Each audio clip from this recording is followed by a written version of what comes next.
राजीव, एक गिलास पानी तो लेके आओ। तोरा के सुनाई नहीं खे देत कुछ बोलत बानी। माई हम ले आव देत बानी, भैया तो पढ़ाई करत बाना। हाँ माई, आपके तो पता बना भैया के पढ़ाई के आगे कुछ ना सूझेला।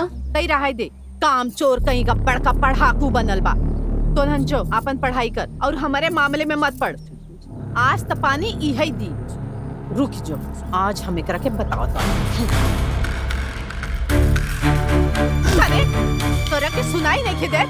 हमार आवाज बाहर तक जाता, बाकी तोरे कनवा के ना सुनाई पड़ता। सच कहा था चाची जी, हमके सुनाई ना पड़ा। का कहत रही रहुआ बताई ना। हम पानी मांगत बानी और ते बड़का पढ़ाकू बनल बाड़े। हां, तोरा के सुनाई नहीं खे पड़त? माफ करी चाची, हम अभी लावतानी। अब ही लेके आवत बानी, लेके आओ जल्दी।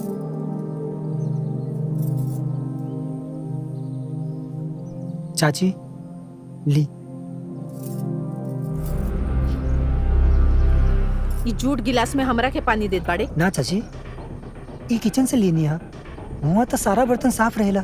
अच्छा, तो हम झूठ बोलत बानी? हाँ, खड़ा खड़ा तई हमरा के झूठा साबित कर देले। ले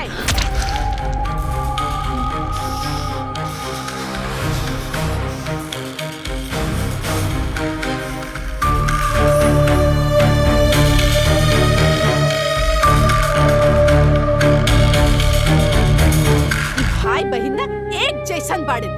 25 साल से ना ई दुल्हन हमारे छाती पे कुंडली मार के बैठल बाड़े। अरे कहीं जाके मर काहे ना जाती? ए रुक जो, ई कौन गुलगुलिया के घरे के अंदर लेके आवत बाड़े? चल निकल बाहर, चल निकल। पता ना कौन कौन भिखारी के घरे के अंदर लेके आ जाली। करे सुनात नहीं खे? चल निकल बाहर, चल चल जो यहाँ से।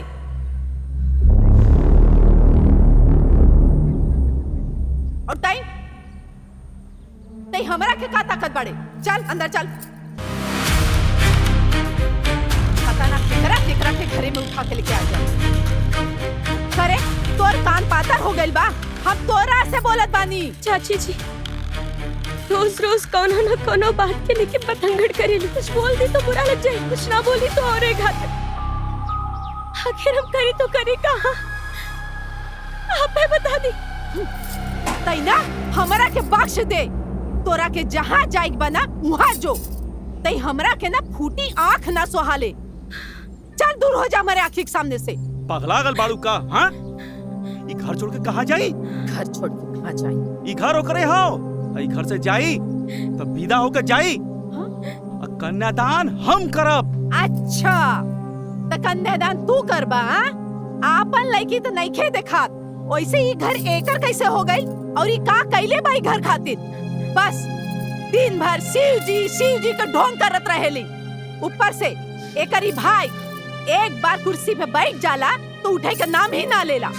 निकम्मा कहीं का, काम के न काज के, दुश्मन अनाज के। इंजीनियर बनी लाडसाब, इंजीनियर बनी। राजी सुन सुन, देख लेना नौटंकी कर। हमरा के का देखत बड़ा? जाओ करे पीछे। बड़ा बाड़े दिमाग खराब करके रख दिए बड़े।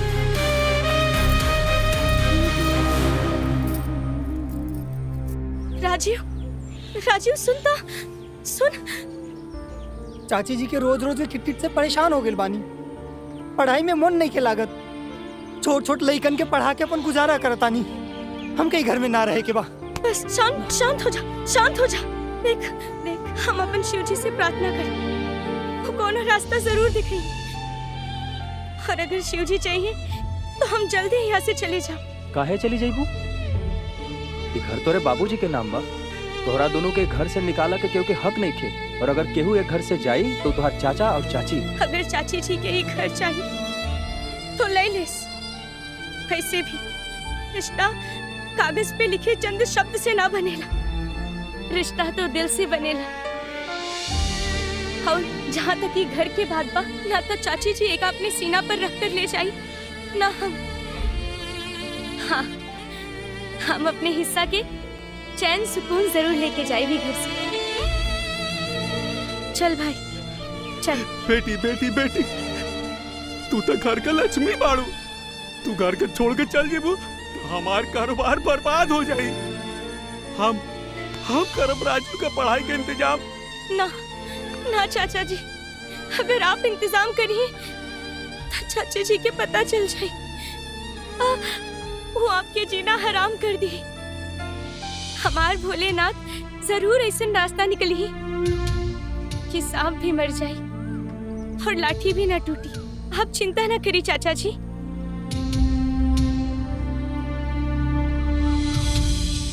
भोला, माफी मांगा कोई जरूरत नहीं थे, हम सब सुन लेनी। हम तो बस इतना कह चाहत रहे कि तू शिव जी से न मांग के हमारे कौड़ी से मांगा, वो तो एक झटके में सब कुछ ठीक कर दी। पहली बात तो ये कि हम तोरा से माफी मांगे नहीं के आयल रहली, और दूसरी बात हम तोहर कौड़ी से काहे मांगी, अपन शिव जी से काहे ना मांगी। देही तर हलवाड़न तोहर शिव जी। हाँ का कहले? ना कुछ ना।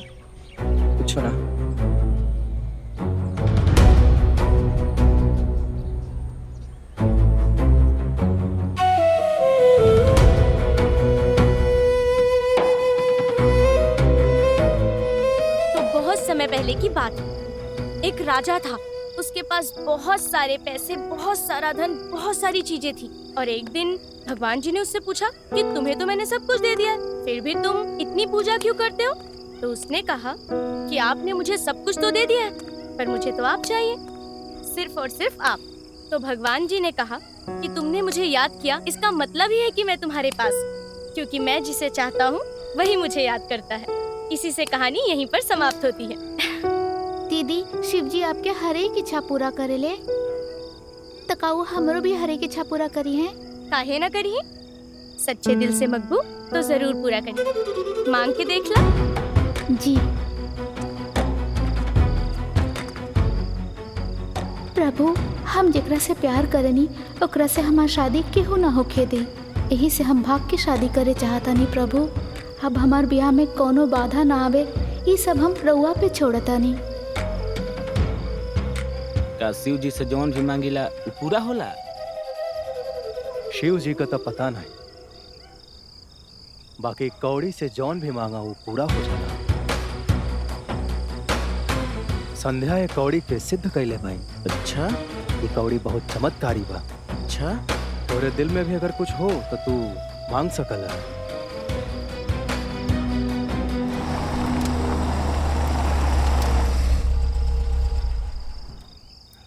इतना टाइम में ये क्या आइल बा?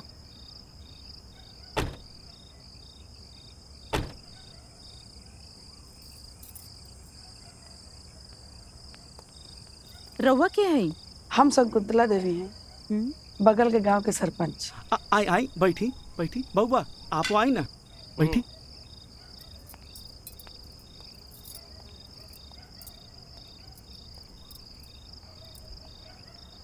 जी कही का बात बा? संध्या और बेटी है हाँ, ना, हमरी लाडली बा। ओकरे खातिर हम आइल बनी। हम कोई फॉर्मेलिटी करे नहीं आइल, हम अपना बेटा के साथ यही से ले आइल बनी कि हम अपना बेटा संजय खातिर और बेटी के हाथ मांगे आइल बनी। तनी बोला दी। संध्या, ए संध्या।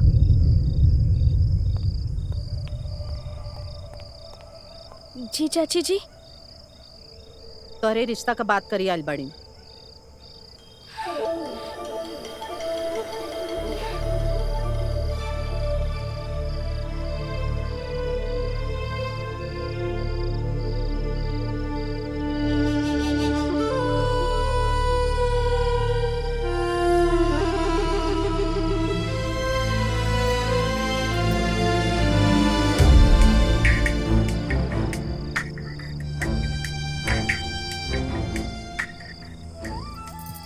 माफ करी माँ जी, हम ये ब्याह ना कर सकेनी। हाँ, का है बेटी? वो हमरा ऊपर बहुत जिम्मेदारी बा। हमार भाई के पढ़ावे के बा, इंजीनियर बनावे के बा। हमार जरूरत ई गांव के भी ज्यादा बा, यही से हम अभी ब्याह करे के बारे में सोच भी ना सकेनी। जौन दिन इस जिम्मेदारी से मुक्त हो जाई उहे दिन ब्याह करे के बारे में सोचब। काहे बेटी, हम ए लायक नहीं खी जो तू हमरा घर के बहू बन सका? ना माँ जी, बात लायक के ना बा, बात तो बस जिम्मेदारी के बा। हम तार मजबूरी समझ सकतनी बेटी, हमारा इंतजार रही कि तू हमारा घर के बहू बन सका। नमस्ते।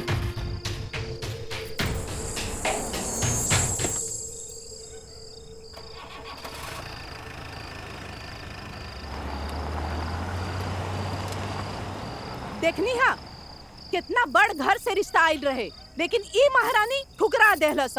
बियाह ना करही, बियाह ना करही तो का करही? ई घरे में कुंडली मार के बैठी।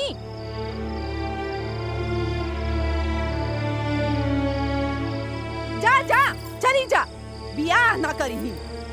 हट।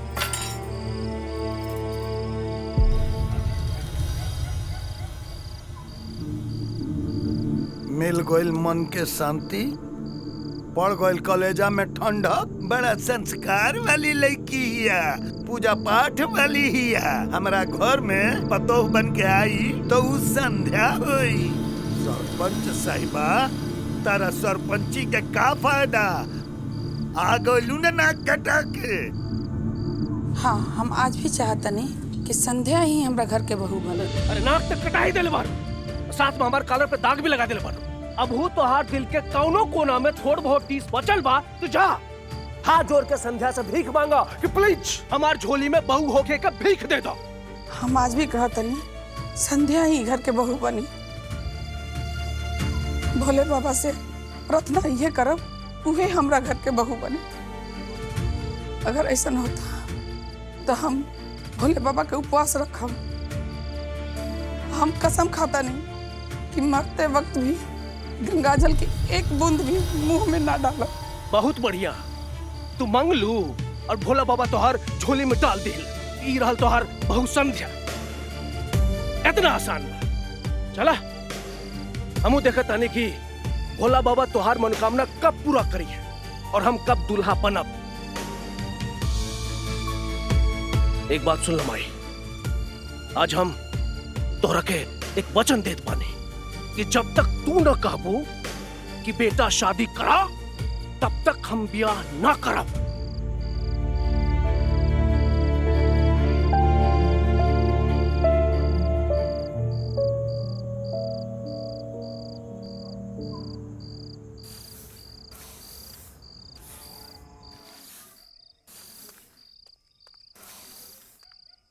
भोला, भोला, का मतलब रहल तोहर इशारा के?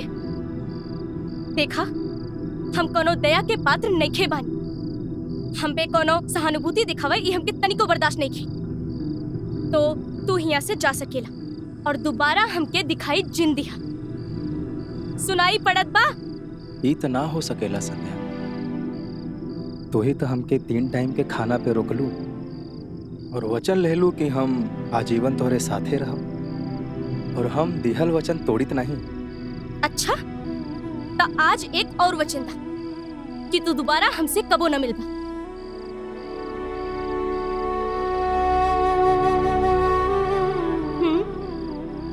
हम ई वचन ना दे सकीला संध्या। हाँ, ई वादा कर सकीला कि जौने दिन तू हमके अपने दिल से निकाल देबो, जौने दिन तू हमके याद करब छोड़ देबो, वो दिन हम तोहरे जिंदगी से दूर चला जाए। अच्छा, तो भाड़ में जा, अबही के अबही ई जगह से गायब हो जा। जब हमके जरूरत हुई ना तो बुला लेना। फिलहाल के लिए हमारी नजर से दूर जा और हमका दिखाई जिंदिया।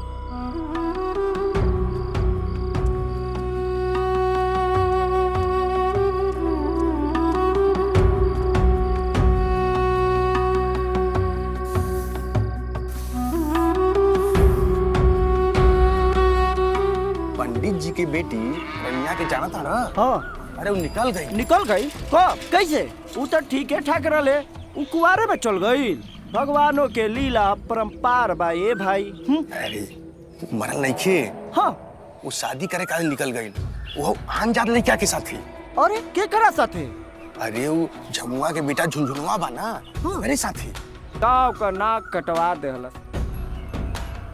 एक ही थाली में दो जात के लोग बैठ के खाई हन ऊंच नीच तो कैसन लागी? छी छी छी छी छी कैले से का मतलब बा जब चिड़िया चुग गई खेत।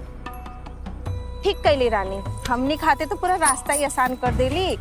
नहीं अब अपने मनपसंद के लड़का खोज सकीला सब। का बात करत आड़ू? हमनी के घर वाले के पता चल जाई ना तो जिंदा गाड़ दिए और केहू के कानू कान खबर ना होखी। खबर ना होगी? ऐजा तो दीवालों के भी कान होला। हमका लगा था संध्या डायन बिया। संध्या डायन बिया? भोली भारत सूरत के पीछे इतना बड़का ढोंग? ऐसा लड़की को तो गांव से निकाल दिए की चाहिए।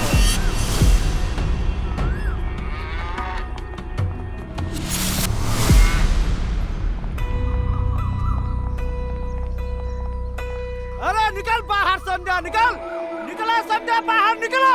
आज 5 लोग के सामने तो ढोंग साबित हो जाई। निकल। बहुत ढोंग कैले बाड़ी तू। ए संध्या बाहर निकल। तोहरा के सुना ना दे पका, तोहरा के खींच के निकाले को पड़ी का? सुनात नहीं खे? कब से बोला तानी? तोहरे समझ में नहीं खे बात? पंच जी ई रहल संध्या, यही फैसला करा के। तुमके हमनी सब इस गांव के बेटी मानने रहली, सबसे बड़ा पुजारी समझ ले रहली। शिव जी के भक्ति के आड़ में डांग के खेल खेलत बाड़ी। जब बचपन से ही गाइन बा गीता अपने माई बाबू के खा गईलिस। अरे ये तो मेरे भाई के खा गई। ना ना ना रहुआ लोगन सब का कहता नहीं, हमके कुछ बुझात नहीं के। सब बताई बात का बा। देखा देखा के जन खोली बोलता नहीं, अंदर का सिद्धि करता नहीं, अब बनता नहीं बल्कि भक्तन दोस्त करता का। पैदा होखे से पहले हमरा बच्चा के खा गईली। ये हमरे गिरदारी के पेड़े के गिरा के मार देलेस और रानी के झुंझुनुआ के संगे भगा दिलेस। डाइन बोले छनी तोरे वजह से हमारे घरे का रौनक चल गई। हमारे बिटियन का विद्या छीन के अपने भाई में डाल देले। तोरा के लाज ना लागल? चाची जी विद्या को ना शरबत नहीं के ठेका खोल के पिला दी। विद्या तो अर्जन किए जाला, कोनो भी चोर ना होकर चोरी कर सकेला तो कोनो जादू मंत्र छीन सकेला। हम कुछ न कहने चाची जी, हम कुछ नहीं। हमारा के पाठ पढ़ोगे? हमारा के पाठ पढ़ोगे? हमारा के पाठ पढ़ोगे? अरे क्या करत बाड़ी? हमार बिटिया डाइन बाइट कब बोला हो सकल है? आप सब लोगों के कौनो गलत फहमी भइल बा। अच्छा तो गलत फहमी हो गइल बा। अरे आज खुलासा हो गइल बा, ना तक कब के दुनों के हम घर से बाहर निकाल देती। बस बहुत हो गई। बहुत दिन से रुआ लोग के बकवास सुनत रहली, सहत रहली। रुआ के तो बस एगो बहाना चाहिए रहे हमनी के घरे से निकाले के। मिल गई ना? डाला डाला और आग में घी डाला। अच्छा आग में घी हम डालत बानी? ज्यादा बोल पे, ज्यादा बकवास करबे, जबान लड़ाओबे, हमरा से जबान लड़ाओबे। निकल हमारे घर से बाहर, चल निकल। घर से बाहर निकल, चल निकल। अरे भाई ओकरा कई काम ओकरा के कहे आज करू जा, ओकरा के सब याद मारी। उका कैले बिया और का करे वाली बिया। अभी पंचल के कोनो सवाल जवाब के जरूरत नहीं है। ओका लगते अब पंच लोगे अपना फैसला सुनाई। बोली हाँ सुनाई। पंचन का ही फैसला बा, अभी गांव में नहीं खे रहबू। ये गांव में डांड के कोनो काम नहीं के। हमार बिटिया डाइन बाइट नहीं के। आप सब लोगों के हाथ जोड़ के विनती करत बानी। विनती करत बानी। ई बचवन पे ई जुर्म ना करी। एकरा बाद अगर आप एक बार शब्द बोले तो रउआ का दाना पानी हाथ से उठा लो। उठा ला दाना पानी। बाकी पहले साबित करा कि हमार देवी जैसन बहन डाइन बिया। अरे साधना ही तंत्र विद्या हुए। ई रानी के ऊपर जादू कैलाश। अरे जादू करके इन जात के साथ भगौला सी। रानी उ लइका से प्यार करत रहे, उहे खातिर उ घर छोड़ के गई। बाकी हमार दीदी पर केहू ही बेबुनियाद इल्जाम ना लगा सकेला। हम कोर्ट में जाइब और जाइब हम पुलिस में और वह सब गोटे के बताइब। तू हमनी के कोर्ट और पुलिस के धमकी देता रे। जब यहाँ से ते बच के जाइबे तब ना मार के फेंक देवे के निके। लोगन सब रुक जाए, हमारे भाई के छोड़ दे। करी मुंह काला कर और इनके गांव से बाहर निकाली। निकाली बाहर,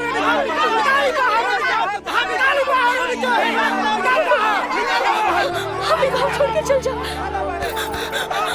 ऐसे कैसे गांव छोड़ के चल जाएगी?